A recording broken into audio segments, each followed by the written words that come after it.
Donc nous voilà partis pour donc la deuxième séance consacrée donc à l'œuvre de Napoléon Bonaparte. Donc on avait vu en première séance le régime du consulat. Donc durant cette période, on peut encore l'appeler Bonaparte, hein, de son nom de famille. Ensuite, à partir de 1804, c'est l'Empire, et là on va plutôt l'appeler Napoléon, donc de son prénom. Donc en grand 1, on va voir l'avènement impérial, hein, dans quelles conditions Napoléon est devenu empereur, et on va là aussi définir les caractéristiques de ce régime. Donc, on avait vu qu'en 1802, Bonaparte avait déjà été, par plébiscite, désigné consul à vie, et il prend prétexte d'une menace royaliste pour se faire proclamer empereur des Français. Alors vous voyez, pas empereur de France, mais empereur de citoyens, hein, empereur des Français, sous le nom évidemment de Napoléon. Alors, il reçoit sa couronne dans la cathédrale Notre-Dame de Paris, sous le regard du pape qui s'appelle Pie VII, donc Pie numéro 7. Je vous renvoie à un tableau bon, qu'on a vu en cours, hein, mais le célèbre tableau de Jacques-Louis David, où on voit Napoléon qui est déjà couronné et qui pose lui-même en fait la couronne sur la tête de Joséphine, donc son épouse, sachant que Napoléon avait lui-même posé la couronne sur sa tête, hein, il n'avait pas demandé au pape de le faire. Bon, tableau très célèbre, hein, du peintre en chef, on va dire, de Bonaparte, hein, David. Donc je vous renvoie à ce tableau. Alors, à voir que on est là en 1811, j'avance un peu dans la chronologie, mais il va divorcer d'avec Joséphine de Beauharnais. Alors, soi-disant, le prétexte, c'est qu'il n'arrive pas à avoir d'enfant, sauf qu'elle avait déjà un fils, donc elle n'est pas stérile. Donc bref, en tout cas, le vrai prétexte, on va dire, c'est de fonder une alliance durable avec l'Autriche, hein, qui a, on verra, été vaincue, hein, en 1809, et donc Napoléon Bonaparte va pousser l'empereur d'Autriche à lui donner en épouse sa fille Marie-Louise. Donc il va épouser la fille de l'empereur d'Autriche, qui va lui donner un fils, le futur Napoléon II. Bon, il va jamais régner, mais enfin, Napoléon II. Donc voilà pour les aspects, on va dire, matrimoniaux, hein, donc le divorce avec Joséphine et le mariage avec Marie-Louise, fille de l'empereur Habsbourg, donc d'Autriche, bien sûr. Donc il s'entoure aussi d'une nouvelle cour, voilà, des beaux courtisans, qui mêlent ancienne noblesse émigrée, qui a été pardonnée, hein, d'avoir quitté la France, voire même de l'avoir combattue. Donc il va pardonner à certains émigrés, évidemment qui se rallient à lui, hein, mais voilà, il permet le retour de certains émigrés.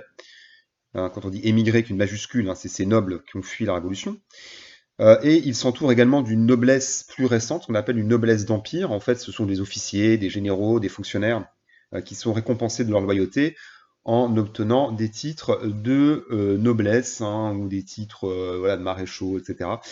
Donc voilà, il s'entoure d'une nouvelle forme de cour, hein, on la voit d'ailleurs bien présente sur le tableau de David dont je vais parler.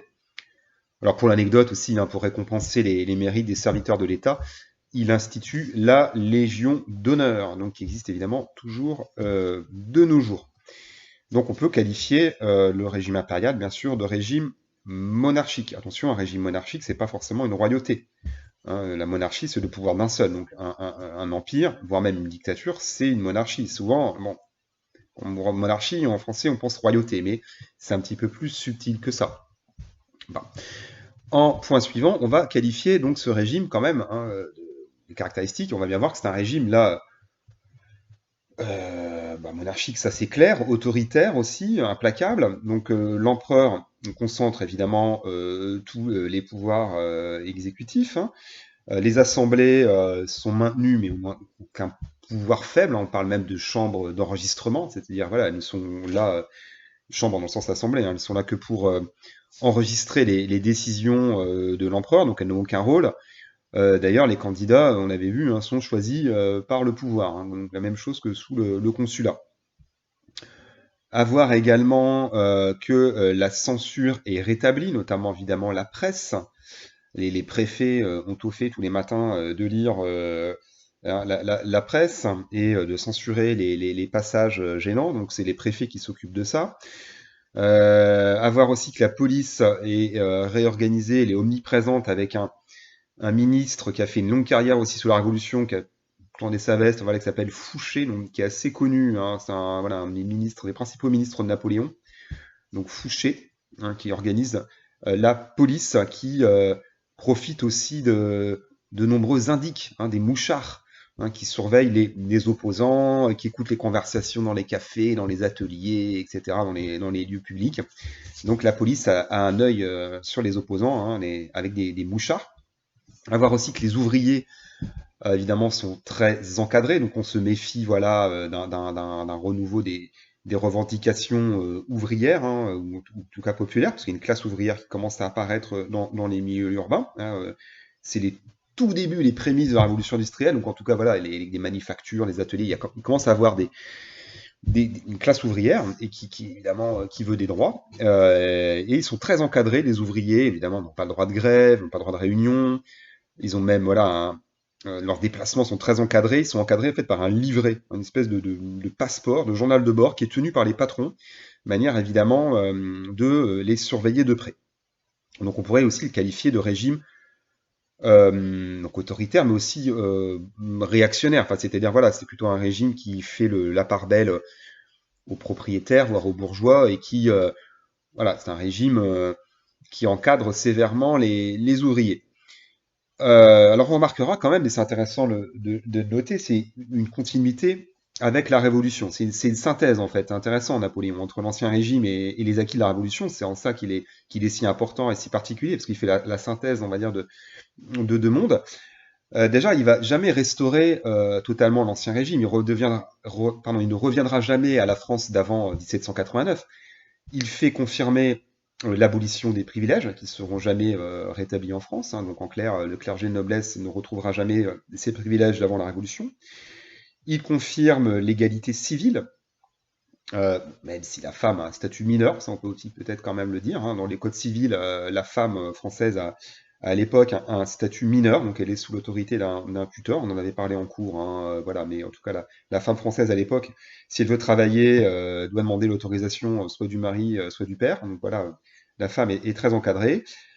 Fin de la parenthèse. Donc autre élément qui prouve une certaine continuité avec la Révolution, c'est le maintien de la souveraineté nationale à travers le suffrage universel, c'est-à-dire que le peuple euh, est souverain, c'est-à-dire que c'est voilà, la nation, plutôt la nation que le peuple, c'est la nation qui décide de son destin, mais à travers des représentants, à travers le suffrage universel. Sauf que tout ça, c'est très théorique, parce que les candidats, on a vu, sont choisis par le pouvoir. Donc là-dessus, on pourrait quand même un petit peu discuter, parce que, voilà, en théorie, sur le papier, suffrage universel est maintenu, mais les candidats sont choisis, donc il n'y a pas de pluralité politique. Donc la souveraineté nationale, oui, mais enfin avec beaucoup de nuances. Et enfin, pour le symbole, à voir quand même qu'il conserve le drapeau tricolore. Et on se souvient, on l'avait bien dit quand même, hein, les trois couleurs du drapeau, le blanc, la monarchie, la royauté française, le rouge et le bleu, les couleurs de la ville de Paris. Hein. Donc en clair, c'est les citoyens de Paris qui encadrent le roi. Hein. C'est ça au départ, l'origine du drapeau tricolore. Ça, on l'avait vu aussi à savoir, jeunes gens. En grand 2, donc on va voir, je vais faire assez court, il y aurait de quoi faire, et des vidéos extrêmement détaillées là-dessus sur les guerres napoléoniennes. Donc si ça vous intéresse, je vous renvoie de multiples documentaires, multiples chaînes YouTube consacrées aux batailles napoléoniennes. Il y en a des dizaines et des dizaines, donc voilà, on va vraiment faire court. Hein. Je vous renvoie à la carte que je vous avais donnée hein, dans l'espace de travail, la carte de l'apogée hein, de l'Empire en 1811, hein, pour situer un petit peu les batailles. Quand même en parler, hein, on va pas mettre ça de côté. Donc en premier point, à la conquête de l'Europe.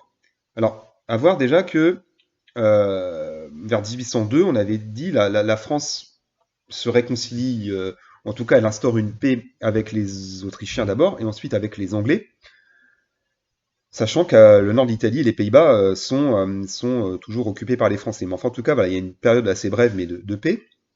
Et en 1805, les puissances étrangères, les grandes monarchies étrangères font une coalition, en gros autrichiens, russes, anglais, parce qu'elles sont très inquiètes des ambitions de Napoléon en Italie et en Allemagne. Et évidemment, les rois n'acceptent pas que Napoléon s'accapare le titre d'empereur. Mais c'est quoi cet officier corse qui vient du peuple? D'où il vient, lui?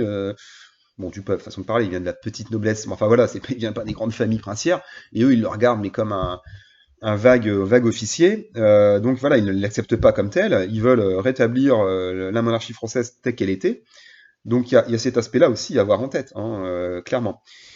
Alors là, sans trop rentrer dans les détails, mais au départ, Napoléon a un projet assez ambitieux sur le papier, mais voilà, c'est de débarquer en Angleterre. Donc il va mobiliser une immense armée qui va cantonner d'ailleurs à Boulogne-sur-Mer, dans le Pas-de-Calais, une immense armée qui doit, en théorie, traverser la Manche et occuper l'Angleterre. Sauf qu'en fait, hein, il apprend dans le même temps que les Autrichiens entrent en action, et donc il va utiliser en fait cette armée pour aller foncer vers le cœur de l'Empire d'Autriche.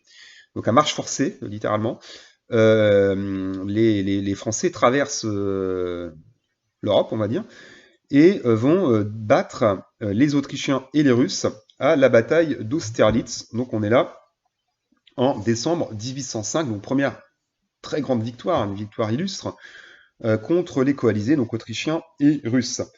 Sauf que dans le même temps, la flotte française est vaincue. Donc c'est concomitant, hein, c'est à la semaine près. Hein, la flotte française est vaincue à Trafalgar. Donc on est là au large de Cadix, hein, donc au sud de l'Espagne. Donc la flotte française est battue par les Anglais, commandés par l'amiral Nelson. Donc il meurt pendant les combats, mais ça n'empêche que les Anglais remportent la victoire, qui va donner la maîtrise des mers aux Anglais durant toute l'époque napoléonienne, voire même durant tout le 19e et début du 20e siècle. Donc Napoléon, au départ vainqueur sur terre, mais défait sur mer. Bon, il ne commande pas en personne à Trafalgar, mais enfin, en tout cas, voilà, son général est vaincu.